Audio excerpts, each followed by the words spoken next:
Hello everyone. Linear circuit analysis के एक topic mesh analysis में हमने क्रेमर रूल यूज़ किया था। कुछ स्टूडेंट को समझ नहीं आई थी कि हमने ये किस तरह किया था, तो इसलिए आज इस वीडियो में हम क्रेमर रूल्स को स्टडी करने वाले हैं और देखते हैं कि किस तरह इसकी मदद से हम वेरिएबल फाइंड करते हैं। क्रेमर रूल है क्या? ये बेसिकली एक मेथड है जो ज़्यादातर यूज़ करते हैं वेरिएबल को फाइंड करने के लिए। इसमें यह होता है कि दो या तीन इक्वेशन गिवन होती है।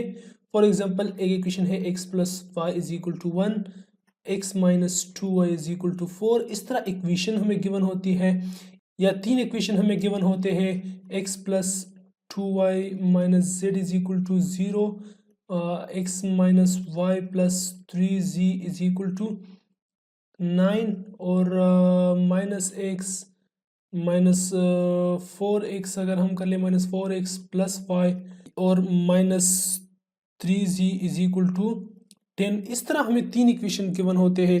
तो इसमें ये करते हैं कि फिर जो वेरिएबल्स है एक्स वाई है या एक्स वाई जी है, इन वेरिएबल को हम जो है वो फाइंड करते हैं।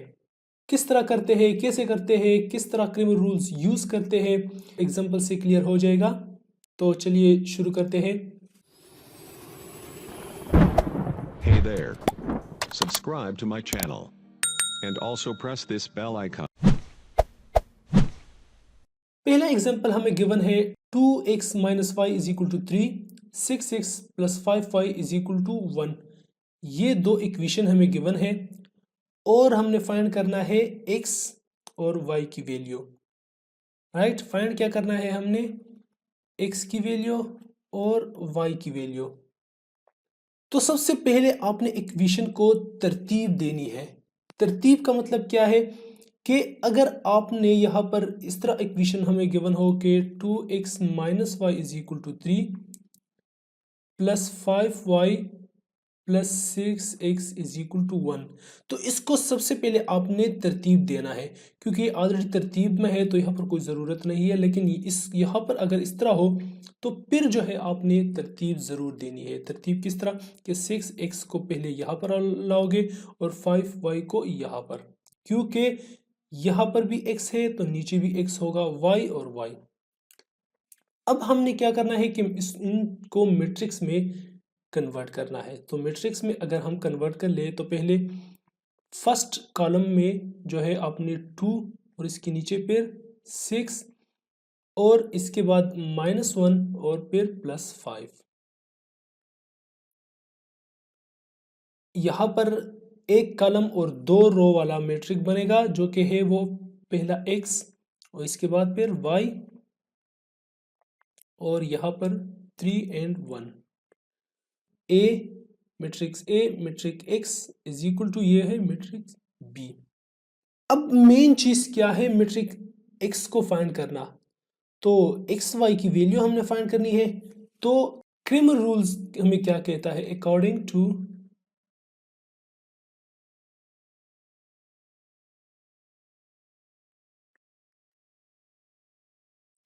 टू क्रेमर रूल, x की वैल्यू जो ये कंपोनेंट है, ये वाला वेरिएबल है, इसकी वैल्यू किस चीज के बराबर है? ax determinant divided by a determinant। और ये है इक्वेशन नंबर ए।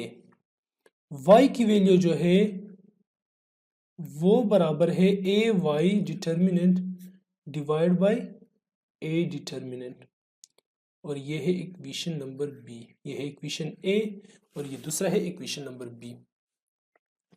अब ए डिटर्मिनेंट तो हम फाइंड कर लेंगे, ये है सिंपल ए गिवन है, लेकिन हमें ए एक्स मैट्रिक्स और ए वाई मैट्रिक्स जो है वो हमें पता नहीं है कि वो कौन से मैट्रिक्स है। तो सबसे पहले हम डिटर्मिनेंट ऑफ ए करते हैं कि ए डिटर्मिनेंट से क्या आता है।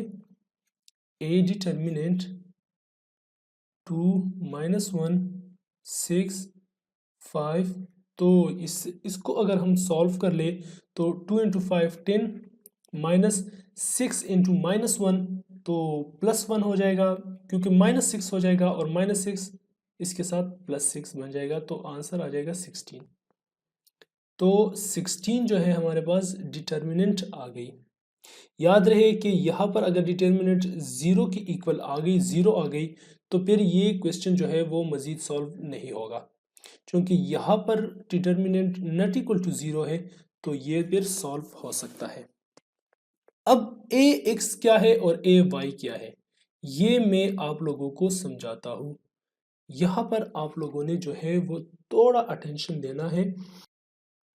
ए एक्स जो है वो ए वाला मैट्रिक्स अगर हम देख ले, तो उसमें एक्स वाला कॉलम कौन सा है, एक्स वाला है 2 और 6। अब ए एक्स में ये वाला कॉलम हमने नहीं लिखना, ये वाला कॉलम हमने नहीं लिखना, और ये सेकंड वाला कॉलम जो है वो लिखना है। अब फर्स्ट वाले कॉलम में कौन सा मैट्रिक्स हम लिखेंगे, क्या लिखेंगे इसमें, तो इसमें ये बी वाला मैट्रिक्स जो है 3 और 1, ये चीज़ हम लिखेंगे। तो ये बन जाएगा ए एक्स। और अब ए वाई कौन सा है, ए वाई है कि वाई वाले जो कंपोनेंट है वो इसमें हम नहीं लिखेंगे ए वाले मैट्रिक्स में, और इसकी जगह हम ये बी लिखेंगे। सो 2 6 अपनी जगह पर आएगा, 2 6, और जो वाई वाले कंपोनेंट है उसकी जगह हम बी ये वाली लिखेंगे, ये मैट्रिक्स लिखेंगे। तो ये क्या है, 3 और 1। अब ए एक्स भी आ गया, ए वाई भी आ गया, तो इसके डिटर्मिनेंट्स हम फाइंड करते हैं। ए एक्स के डिटर्मिनेंट, ए एक्स डिटर्मिनेंट जो है वो है 3 इंटू 5 15 माइनस 1 इंटू 1 क्या आ जाएगा, 1 इंटू माइनस 1 से क्या आ जाएगा, -1, और -1 यहाँ पर +1 हो जाएगा, तो इससे आ जाएगा 16। अब ए वाई करते हैं। सो ए वाई जो है वो है 2 6 3 1 2, फिर -6 इंटू 3 18, और इससे आ जाएगा -16।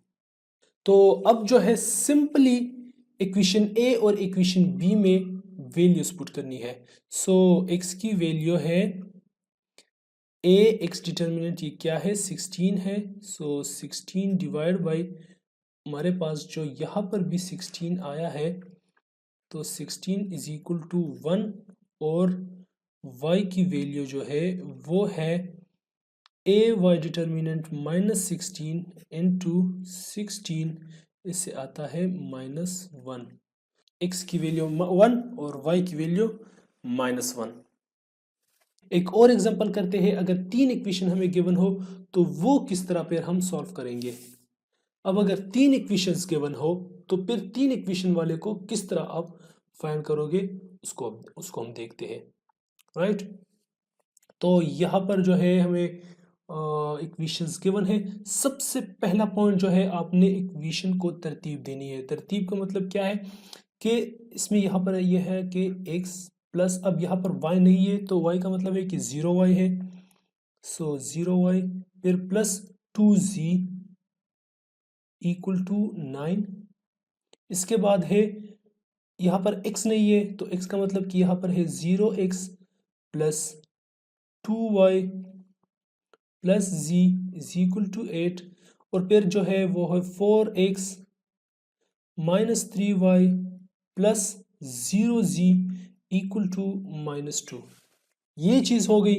अब हमने मैट्रिक्स जो है इसको मैट्रिक्स में कन्वर्ट करना है। तो मैट्रिक्स में किस तरह कन्वर्ट करोगे, 1, फिर जो है 0, फिर जो है वो है 4, यहाँ पर भी 0, 2 -3, फिर 2 1 एंड 0। सो 2 1 और 0।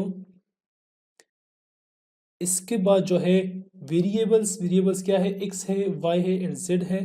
सो x y z एंड 9 8 -2, ये वाला जो है वो यहाँ है 9 8 -2। अब हम इसको नाम भी दे देते हैं। ये है a मैट्रिक्स, x मैट्रिक्स जो कि वेरिएबल है, और दूसरा है b मैट्रिक्स जो कि आंसर्स है, राइट। अब जो है क्या चीज़ हमने फाइंड करना है, x की वैल्यू। सो x की वैल्यू जो है वो किस चीज़ के बराबर है, according to Cramer rules A X determinant divide by A determinant. y की वैल्यू किस चीज़ के बराबर है? A Y determinant divide by A determinant, और z की वैल्यू जो है वो है A Z determinant divide by A determinant. अब सबसे पहले जो है हमने ए डिटर्मिनेंट फाइंड करना है 1 0 2 0 2 1 4 -3 0। ज़्यादा अटेंशन आप लोगों ने देनी है क्योंकि ये थोड़ा सा मुश्किल है, थोड़ा सा, ज़्यादा नहीं है बट थोड़ा सा मुश्किल है। अब देखो, अगर 3 रो एंड 3 कॉलम वाला डिटर्मिनेंट आपने फाइंड करना हो तो सिंपल है, लेकिन थोड़ा सा जो है वो 2 वाले से अलग है। इसमें आपने क्या करना है कि यहाँ पर सबसे पहले आपने एक नंबर जो है वो लेनी है। अगर ये लेना है, ये कोई भी लेना है, मैं यहाँ पर लेता हूँ 1, तो आप लिखोगे यहाँ पर 1, और फिर इस रो और इस कॉलम को आपने ख़त्म करना है, इसको आपने नहीं लिखना। अब बचा क्या? देखो, ये रो और ये फर्स्ट कॉलम फर्स्ट रो ख़त्म हो गया, तो क्या बचा? 2 1 -3 0। तो इसकी अपनी डिटर्मिनेंट लेनी है, मल्टीप्लाई करनी है एक दूसरे के साथ। सो 2 × 0 0, राइट, और फिर -3 × 1 -3, सो इससे आ जाएगा +3। फिर जो है आपने सेकंड वर्ड जो है वो नेगेटिव लिखना है, सो माइनस। अब मैं करता हूं, इसको लिखता हूं 0, तो ये रो और ये कॉलम खत्म हो जाएगा, ये रो और ये कॉलम क्या बचा? 0 1 4 0, सो 0 × 0 फिर आ जाएगा 0, -4 × 1। इसके बाद जो है आपने दोबारा यहाँ पर पहले पॉजिटिव लिखा, यहाँ पर नेगेटिव, अब दोबारा पॉजिटिव, सो पॉजिटिव। अब 2 ख़त्म करेंगे, सो यहाँ पर लिखेंगे 2, तो ये रो और ये कॉलम जो है वो ख़त्म हो जाएगा। 0 × 3 0, फिर -4 × 2 क्या आ जाएगा? 8, और अब जो है इसको सिंप्लीफाई करेंगे, तो इससे आता है 3। यहाँ पर जो है 0 मल्टीप्लाई एनीथिंग इक्वल टू 0, सो -0 और प्लस -8 × 2 -16, तो -16, इससे आता है -13। अब ये जो है -13 आ गया, and most importantly it is not equal to 0, ये 0 के भी बराबर नहीं है, राइट। अब जो है क्या बचा? हमने फाइंड करना है ए एक्स, ए वाई और ए जी। ये बहुत ज़्यादा इंपॉर्टेंट है। ए एक्स, फिर इसकी डिटर्मिनेंट, ए वाई, फिर इसकी डिटर्मिनेंट, फिर ए जी और इसकी डिटर्मिनेंट। ए एक्स अगर आपने फाइंड करना है तो ए एक्स को फर्स्ट कॉलम जो है वो एक्स वाला है, एक्स वाले कॉलम को खाली छोड़ देना है और बाकी 2 कॉलम जो है वो अपने लिखने हैं। सो 0 2 -3 2 1 0। अब ये जो खाली कॉलम हमने छोड़ा है उसमें बी वाले मैट्रिक्स को जो है वो इंसर्ट करना है। सो 9 8 -2, ये आ गया ए एक्स। अब इसकी डिटर्मिनेंट भी फाइंड करते हैं। सो ए एक्स डिटर्मिनेंट क्या है? 9 8 -2 0 2 -3 2 1 0, और इसको जो है हमने अभी सॉल्व करना है। तो सबसे पहले 9 लिखेंगे हम, 9 लिखेंगे तो ये कॉलम और ये रो ख़त्म हो जाएगा। 2 × 0 0, फिर माइनस और -3 × 1 +3, -0 और 0 के साथ एनीथिंग, फिर हम अगर मल्टीप्लाई कर ले तो फिर 0 बन जाता है, तो इसकी कोई ज़रूरत नहीं है। और फिर है +2, सो 2 ये वाला कॉलम और ये वाला रो ख़त्म हो जाएगा। 8 × -3, सो 8 × -3 से आता है 24, -24, और फिर माइनस लगेगा। 2 × 2 से +4, क्योंकि ऑलरेडी -4 आ जाएगा, लेकिन एक ऑलरेडी माइनस है तो +4, तो इससे आता है 9 × 3 और प्लस इससे आ जाएगा -20, -20 इंटू 2 -40, और इससे जो है वो आंसर आता है -13। अब सेकंड चीज हमने फाइंड करनी है A Y. So A Y जो है, अब वाई वाला कॉलम है वो हम नहीं लिखेंगे, और इसकी जगह वाई वाले कॉलम में हम बी वाला मैट्रिक्स जो है वो इंसर्ट करेंगे। सो 1 0 4 2 1 0, और इसमें जो है 9 8 -2 ये वाला जो है वो इंसर्ट करेंगे। सो ए वाई इससे आता है 1 0 4 9 8 -2 2 1 0। तो सबसे पहले हम 1 इंटू, अब 8 इंटू 0 ते आता है 0, माइनस -2 इंटू 1 इससे आता है -2, लेकिन यहाँ पर आ जाएगा +2। इसके बाद फिर ये वाला 0 जो है वो -0 मल्टीप्लाई विद 0, इससे ऐसे भी 0 आता है, तो इसको हम नहीं लिखते। फिर आता है +4, क्योंकि यहाँ पर एक है प्लस, फिर नेगेटिव, फिर दोबारा पॉजिटिव। सो +4, ये वाला रो और ये वाला कॉलम खत्म हो जाएगा, ये बच जाएगा। 9 इंटू 1 से आता है 9, -8 इंटू 2 से आता है 16। तो इससे जो है हमारे पास आंसर आ जाएगा 1, ये आ जाएगा 2, और +4 -7, और इससे आता है -26। ये आ जाएगा क्या, ए वाई डिटर्मिनेंट। अब नेक्स्ट स्टेप जो है वो है ए जेड हमने फाइंड करना है। 1 0 4 0 2 -3, ये चीज जो है ये वही है ए वाला मैट्रिक्स। अब जेड वाला जो कॉलम है उसमें हमने क्या करना है, ये बी वाला मैट्रिक्स जो है इंसर्ट करना है। सो 9 8 -2, और इसकी डिटर्मिनेंट जो है वो आ जाएगी, हम डायरेक्ट करते हैं तो इसकी डिटर्मिनेंट आ जाएगी -52। यही मेथड है, लेकिन हमने डायरेक्ट कर दिया ताकि वीडियो ज़्यादा लंबी ना हो जाए। अब जो है डायरेक्ट हमने वैल्यूज पुट करनी है। सो x की वैल्यू जो है, x की वैल्यू है ए एक्स डिटर्मिनेंट, ए डिटर्मिनेंट, और ए एक्स डिटर्मिनेंट हमने यहाँ पर फाइंड किया था वो है -13।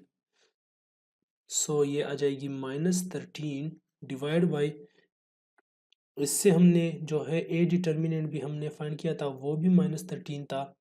सो -13, और ये आ जाएगी 1। y की वैल्यू जो है वो है A Y determinant divide by A determinant, और ए वाई जो है हमने फाइंड किया था, ए वाई डिटर्मिनेंट -26 आया था, और ए डिटर्मिनेंट -13 आया था, तो इससे आंसर आता है 2। सेम इसी तरह अगर z की वैल्यू फाइंड करनी है, so A Z determinant divide by A determinant, और इससे आ गया था -52, नीचे था -13, और आंसर इससे आता है 4।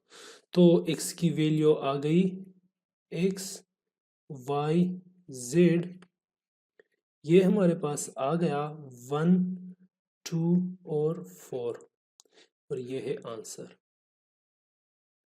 अगर किसी चीज़ में मसला है या कोई चीज़ मिस हो गई हो या आप अंडरस्टैंड नहीं कर गए हो, तो कमेंट सेक्शन में हमें बता सकते हैं।